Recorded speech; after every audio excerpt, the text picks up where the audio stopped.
अस्सलाम वालेकुम friends. Hello. तो आज का जो हमारा टॉपिक है वो है मीटर वाल स्टेनोसिस। तो फर्स्ट ऑफ ऑल हम देखते हैं मीटर वाल स्टेनोसिस होता क्या है, ये चीज़ होती क्या है। तो स्टेनोसिस जो होती है, स्टेनोसिस का मतलब ही होता है नैरोइंग। तो पहले हम देखते हैं हार्ट। ये है हार्ट, हमारे पास हार्ट की पूरी पैथोफिजियोलॉजी देखते हैं कि हार्ट होता क्या है। बेसिकली हार्ट में कैसे ब्लड आता है, कैसे वो बॉडी में एंटर होता है, सब कुछ देखते हैं। उसके बाद हम चलते हैं मीटर वाल स्टेनोसिस पे। तो ये हमारे पास सुपीरियर इन्फीरियर वेना के वहाँ आ गई हैं। ये ब्लड को बॉडी से लेकर आती हैं राइट आर्टरियम में। वहाँ से वो ट्राइकस्पिड वाल्व के ज़रिए जब राइट आर्टरियम में जब ब्लड फिल होगा, इसका जो ब्लड का वॉल्यूम होगा इधर राइट आर्टरियम में ज़्यादा होगा और राइट वेंट्रिकल में कम होगा। जब राइट वेंट्रिकल में कम होगा तो ये जो मीटर वाल्व है ये ओपन होंगे और जो है ना ब्लड वो राइट वेंट्रिकल में जाएगा। और फिर जब राइट वेंट्रिकल में ब्लड चला जाएगा तो उसके बाद ये वाल्वें ये क्लोज हो जाएंगे, क्योंकि अगर ये क्लोज नहीं होंगे तो ब्लड जो है वो वापस राइट आर्टरी में चला जाएगा। और जब ये राइट वेंट्रिकल में ब्लड फिल हो जाता है उसके बाद ये जाता है पल्मोनरी आर्टरी जा रही है। ये पल्मोनरी आर्टरी जा रही है लंग्स में। ये पल्मोनरी आर्टरी के वाल्व हैं ये ओपन होंगे और ब्लड जो है लंग्स में जाएगा और लंग्स से होता हुआ वापस ये पल्मोनरी वेन के जरिए लेफ्ट आर्टरिया में आ जाएगा, लंग्स में जाएगा। वहाँ पे ब्लड जाकर ऑक्सीनेटेड ब्लड होगा, गैसेज एक्सचेंज होंगी तो वो ब्लड जो है वो ऑक्सीनेटेड हो जाएगा। राइट आर्टरी में जो ब्लड आता है बॉडी में से वो डीऑक्सीनेटेड ब्लड आता है, लेकिन जो लेफ्ट आर्टरी में आएगा पल्मोनरी वेन के जरिए वो लंग्स में से होके आएगा तो वो एक्सचेंज होगी गैसेज और वो ऑक्सीनेटेड ब्लड होगा। उसके बाद लेफ्ट आर्टरियम से वो लेफ्ट वेंट्रिकल में जाता है, उसके ज़रिए उसके बाद वो एरोटिक वाल्व के ज़रिए एरोटा के ज़रिए वो बॉडी में चला जाता है। तो हमारा जो है एरोटिक वाल्व स्टेनोसिस आता है।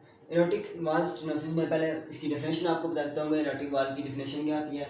तो ये हमारे पास मीटर वाल्व की जो होता है लोकेटेड कहाँ पे होता है, left side of the heart, मतलब कि हार्ट के लेफ्ट साइड पे होता है। ये लेफ्ट एट्रियम और लेफ्ट वेंट्रिकल के दरम्यान में होता है। तो इसमें यह होता है कि स्टेनोसिस हो जाती है।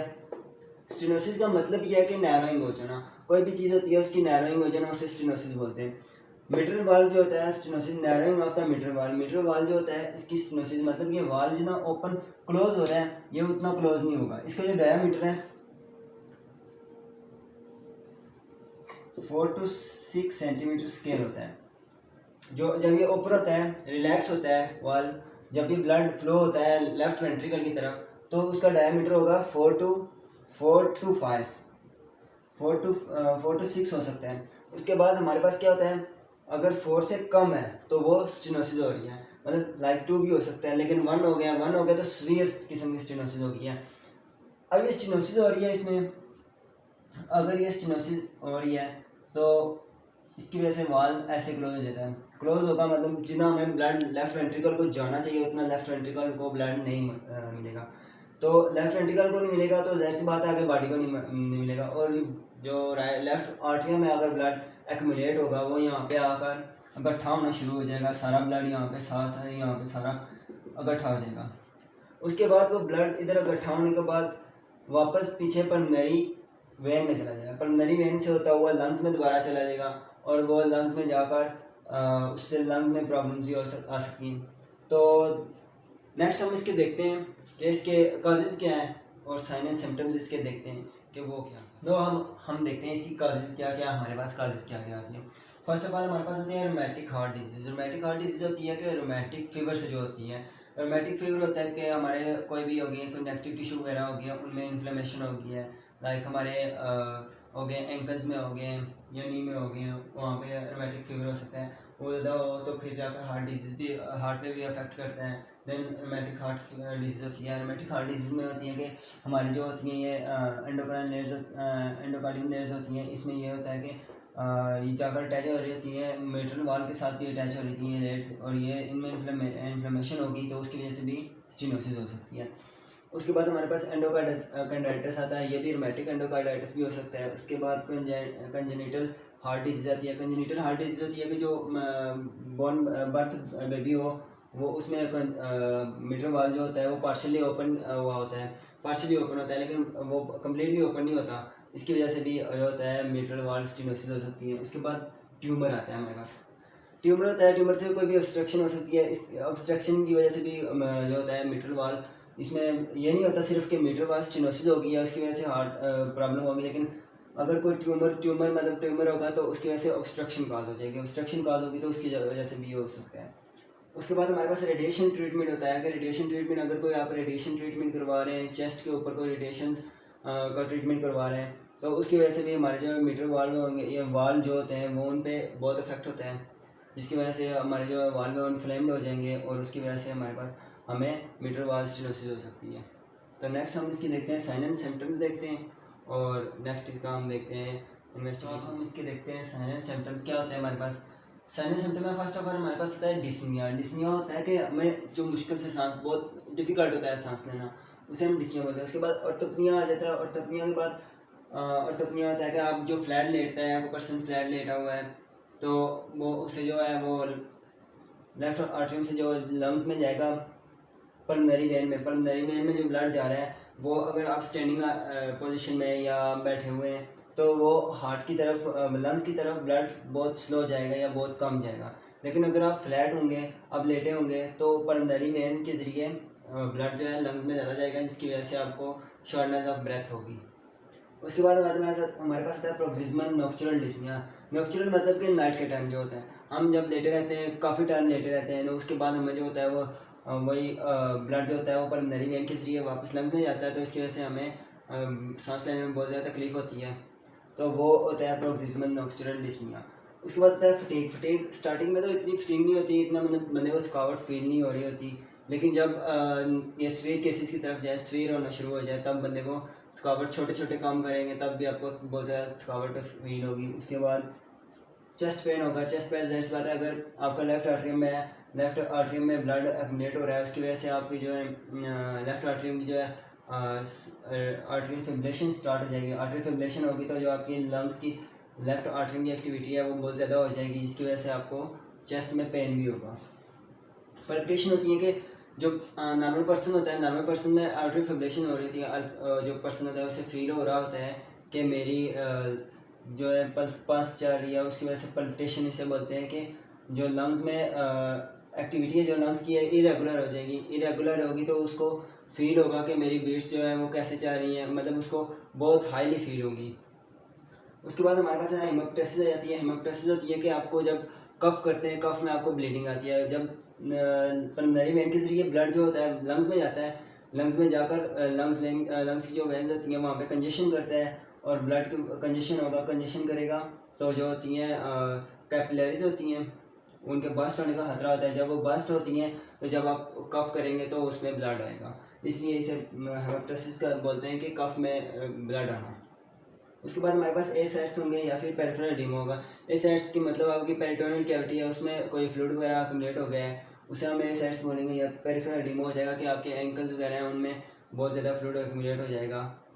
अब ये एक्यूमुलेट कैसे होता है कि लंग्स के लेफ्ट आर्टरियम में स्टेनोसिस हो रही है, उसकी वजह से पल्मोनरी वेन के जरिए ब्लड जाएगा लंग्स में जाएगा, लंग्स से होता हुआ वापस वो आएगा राइट वेंट्रिकल में। राइट वेंट्रिकल में आएगा तो राइट वेंट्रिकल से वापस राइट वेंट्रिकल में राइट आर्टरी में चला, राइट आर्टरिया से होता हुआ वो सुपीरियर और इन्फीरियर वेना का जरिए। अब सुपीरियर के जरिए तो वो ऊपर तो जा नहीं सकता, क्योंकि इन्फीरियर के जरिए, इसलिए इन्फीरियर साइड पे जाएगा, वो पेरिफेरल की साइड जाएगा, क्योंकि ड्यू टू ग्रेविटी की वजह से वो ब्लड जो है वो नीचे जाएगा, ऊपर नहीं जा सकता।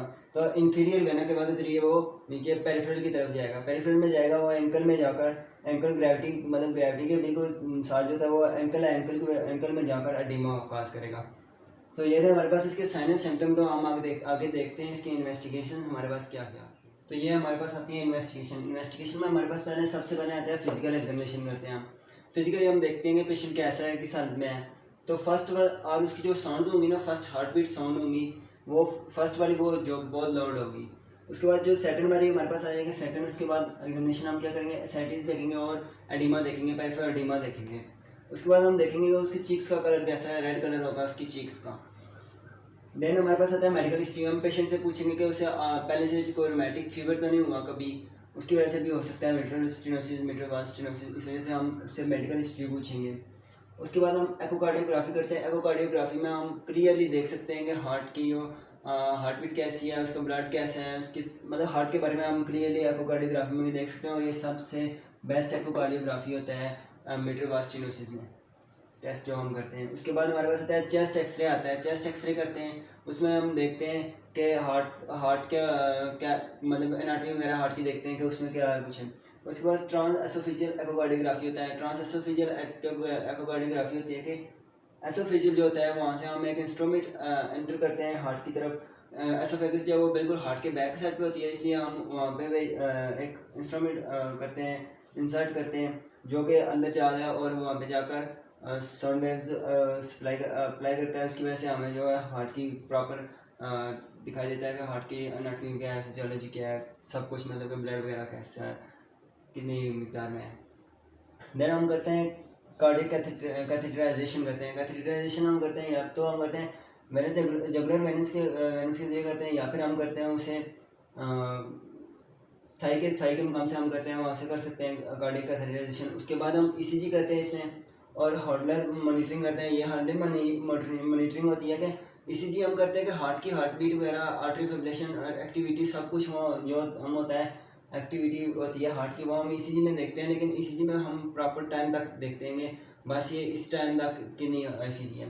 लेकिन हॉर्डलर मॉनिटरिंग होती है कि 24 से 48 आवर के दरमियान हमने देखना होता है कि हार्ट की एक्टिविटी जो है कहीं पे बदली तो नहीं है, कहीं एक्टिविटी मतलब कोई रेस्ट की हालत में है, रेस्ट की हालत में वो कुछ कर रहा है, उसकी हालत में कोई चेंजिंग आई है हार्ट की एक्टिविटी में या नहीं आई है, वो प्रॉपर हम इसमें देखते हैं। उसके बाद हम करते हैं स्ट्रेस टेस्ट। स्ट्रेस टेस्ट ये होता है कि स्ट्रेस टेस्ट में हम देखते हैं कि आया जो पेशेंट है वो उसके हार्ट जो है वो स्ट्रेस की हालत में भी उसी तरह है जिस तरह नॉर्मल है। तो हम उसको वर्जिश करने के लिए बोलते हैं, या फिर कोई ऐसा काम करने के लिए बोलते हैं जिसकी वजह से उसके हार्ट पे स्ट्रेस पड़े, और स्ट्रेस जो है वो उसकी हम देखते हैं कि स्ट्रेस की हालत में एक्टिविटी उसकी चेंज होती है। मैनेजमेंट इसकी आती है कि हमारे पास मैनेजमेंट आती है कि मेडिकल ट्रीटमेंट करते हैं कि जो पेशेंट के साइन एंड सिम्टम्स हमें शो हो रहे थे ना, first of all medical treatment करेंगे कि वो उसके सिम्टम्स जो है वो उसको हम क्योर कर सकें। उसके बाद हम करते हैं परक्यूटेनियस बालून मिट्रल वाल्वोमेट्रॉमी करते हैं। उसके बाद सर्जिकल वाल्वोटॉमी करते हैं, और सर्जिकल वाल्व की रिपेयर करते हैं या फिर उसकी रिप्लेसमेंट कर देते हैं।